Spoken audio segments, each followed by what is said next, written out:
అందరికీ నమస్కారం అండి. ఈరోజు నేను చేయబోతున్న వీడియో ఏంటంటే, బాబాగారి సచ్చరిత్ర పుస్తకానికి సంబంధించి కాదు. ఏంటంటే, పిల్లల పట్ల తల్లిదండ్రి కొంచెం ఓపికగా ఉండాలి ఈ రోజుల్లో. ఎందుకంటే, ఇప్పుడున్న కాలమాన పరిస్థితుల ప్రకారం మనం తినే ఆహార పదార్థాల వల్ల కూడా మన మీద కావచ్చు, పిల్లల మీద కావచ్చు ప్రభావం అనేది ఖచ్చితంగా ఉంటుంది. అదేంటంటే ఆహ్, త్వరగా ఆరోగ్యము అనారోగ్యంగా మారిపోవడం. అంటే ఆహ్, ఓర్పు లేనితనము.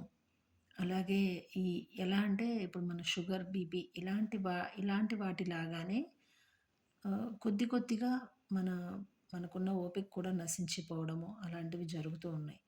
మనకెలాగుందో పిల్లలకు కూడా అలాగే ఉంటుంది. ఎలా అంటే రక్తహీనత చిన్న వయసులోనే రావడము. ఆహ్, ఇలాంటివి మనం గమనిస్తూ ఉంటామనమాట. అదేవిధంగా పిల్లలు పేచీ పెడుతూ ఉండడము, పేరెంట్స్ కూడా ఓపికగా చెప్పలేకపోవటము, ఇలాంటివన్నీ కూడా ఏర్పడుతూ ఉన్నాయి.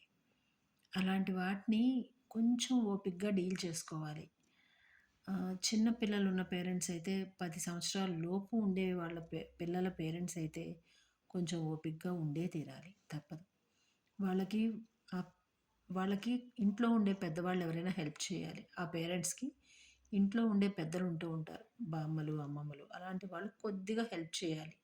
వాళ్ళకి తెలిసినవి వీళ్ళకి చెప్పడము, వీళ్ళతో పంచుకోవడము, ఎలా పిల్లలతో డీల్ చేయాలనేవి నేర్పించడము. అలా చెప్పడం మూలాన పిల్లలు కొంచెం ఓపికగా వినడానికి ఇష్టపడతారు. ఇష్టపడాలి కూడా. ఎందుకంటే పేరెంట్స్ తిడుతున్నారనో, లేకపోతే ఒక దెబ్బ వేస్తున్నారనో పిల్లలు విసుక్కోకూడదు.